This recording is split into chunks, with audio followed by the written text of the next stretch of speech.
On the first Sunday of Advent, Jesus reminds us to stay awake, not to get distracted like the people of Noah did by the everyday stuff that takes up so much time of all of our lives, but to stay focused on what really matters, which is being ready for his return.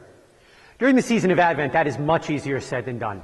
This is a season of a lot of obligations, a lot of stress, and a lot of things we're trying to get done between now and Christmas.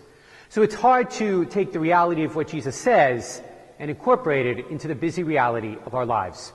But I'd like to suggest two ways that we can stay awake, stay focused, as Jesus says during the season of Advent.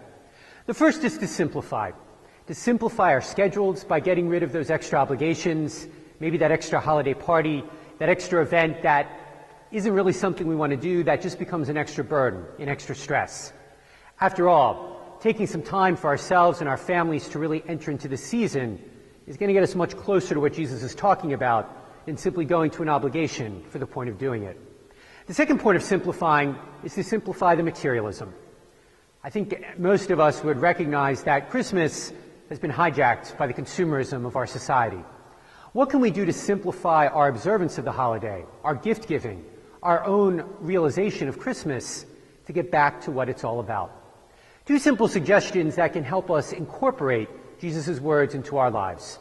Because I think at this time of year, more than ever, it's hard to stay focused. So many things are pulling at us. So many things need to get done. We can feel the pressure. And if we don't take the effort, if we don't take some time to listen to Jesus and to make some changes, Advent will be something that happens around us rather than something that happens to us.